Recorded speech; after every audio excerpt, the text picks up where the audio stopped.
Welcome to this video on reports and particularly business reports. After discussing reports generally, the video will cover the different structural elements of business reports. As with any text, when preparing a report, it's important to think about the purpose and the audience of the report, and that will guide the language, structure and presentation that you use.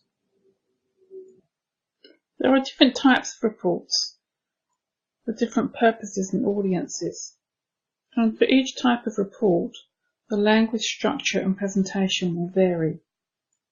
A key aspect of the purpose of the reports is whether they are to mainly inform or mainly persuade, or a balance of both. For example, the main purpose of a research report is to inform academics and other specialists about a piece of research that has been carried out. It is to report on that research. This means that whilst there might be an overall argument that the author is making, the main purpose of the report is to present information.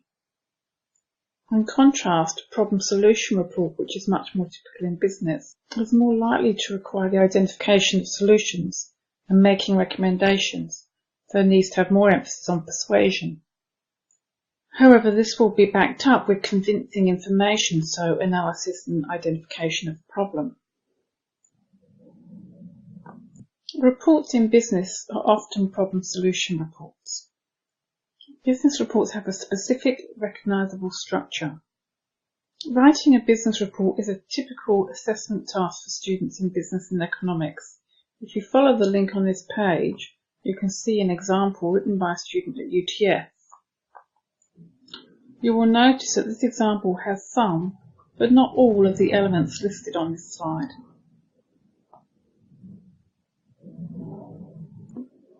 The first structural element of a business report is the title page. All business reports have a title page.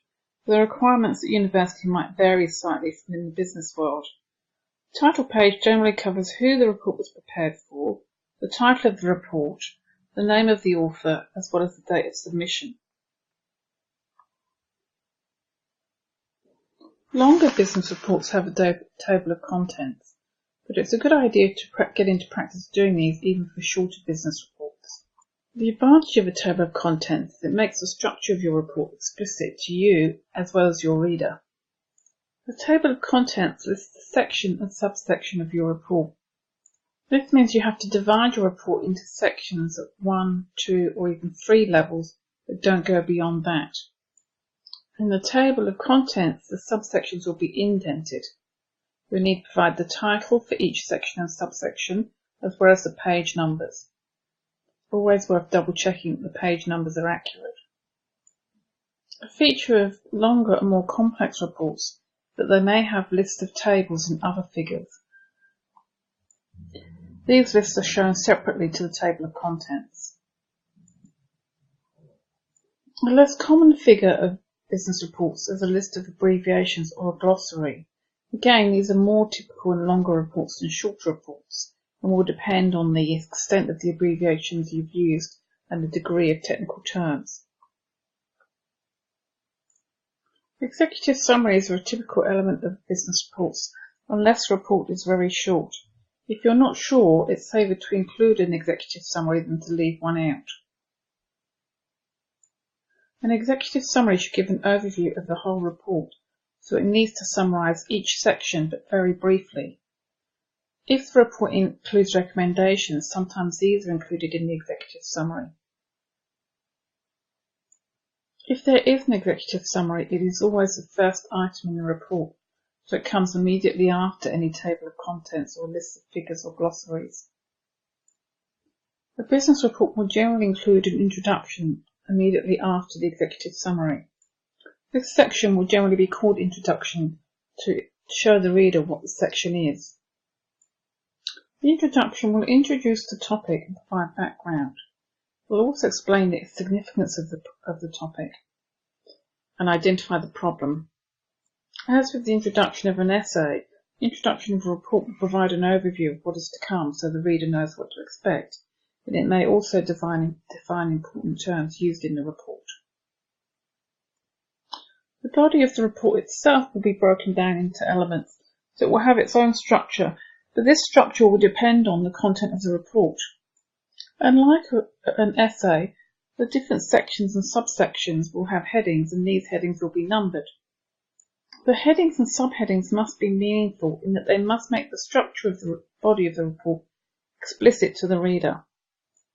It's helpful to look at some example reports on the internet to have a look at how they have been structured in terms of their body, and you can go to the annotated example from UTS and see how that report has been structured.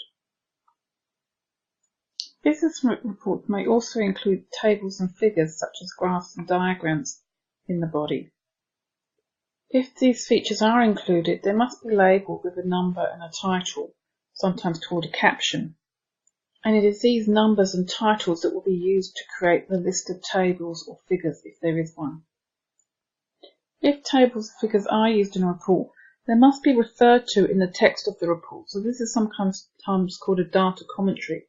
So if you're going to put a graph in your report, you have to talk about it in your commentary and explain its relevance to your reader. These features must support the argument or the content of your report, so they must be relevant.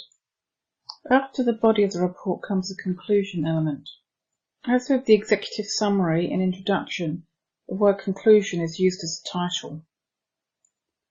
The conclusion is a restatement of all the major points in the report at a more general level. Recommendations are often required in business reports.